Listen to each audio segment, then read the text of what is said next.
Oo, ako naman. Okay, kayo dyan.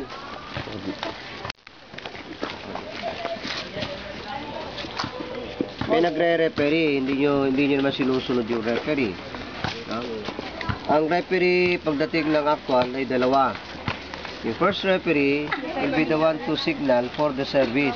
Then after that, no, habang nagpapalitan na, the second referee can also call for a violation na nakikita niya. Ganon din ang first referee. No? Nagre-referee si hindi nyo na sinusunod. Nagsinyas dito, bira ng bira sa bola. Ano nangyayari sa officiating ninyo? Hindi ko kayo pinaglalaro para sa laro lang. Ang tinitingnan ko rito is yung paano niya apply yung mga hand signals na tinuro ko at dinemo ko sa inyo na pinapagawa ko ngayon sa inyo. All throughout. No? Mula doon sa service area, doon sa pag na-release na yung bola, dapat nakikita nyo. At lagi ko sinasabi, the members of the team, each team should provide or make a fault or violation so that yung referee ay tatawag siya kung ano yung violation. Nawawala na yung ano natin na kung ano ba dapat yung gawin. Okay? So yun yung inaano ko sa inyo.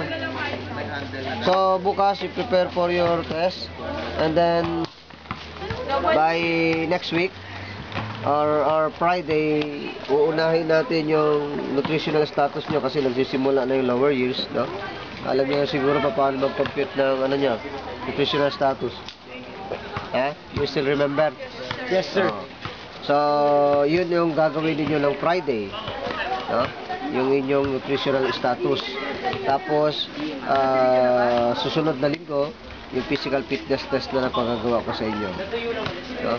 Then take note na kung matutuloy ako sa Clara, yung 18 to 25 yun yung dapat ninyong gawin doon sa dance step na ginawa o yung pinagagawa ko sa inyo, and then you apply it on the first midway. Siguro naman naintindihan nyo pag sinabi step right forward or step right sideward, cross and so on, gano'n. Okay? Sige, you go back to your room.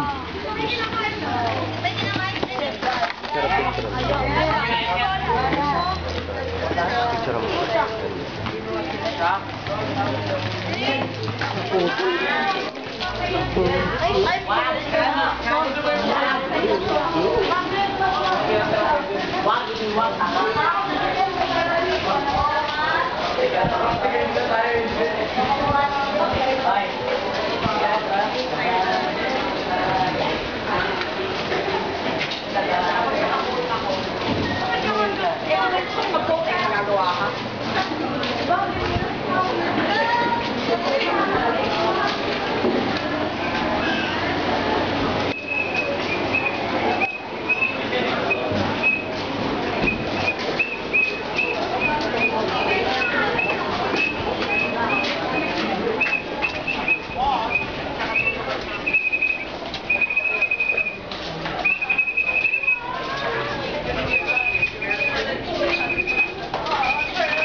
Never mind.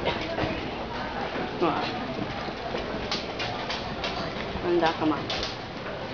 Meron nagbabadya sa kaliwa natin. Huwag ka lang lumingon. Sige. Hindi. Isa nga. Kanino to? Malay ko. Hindi ko alam. Oo, sa'yo ah.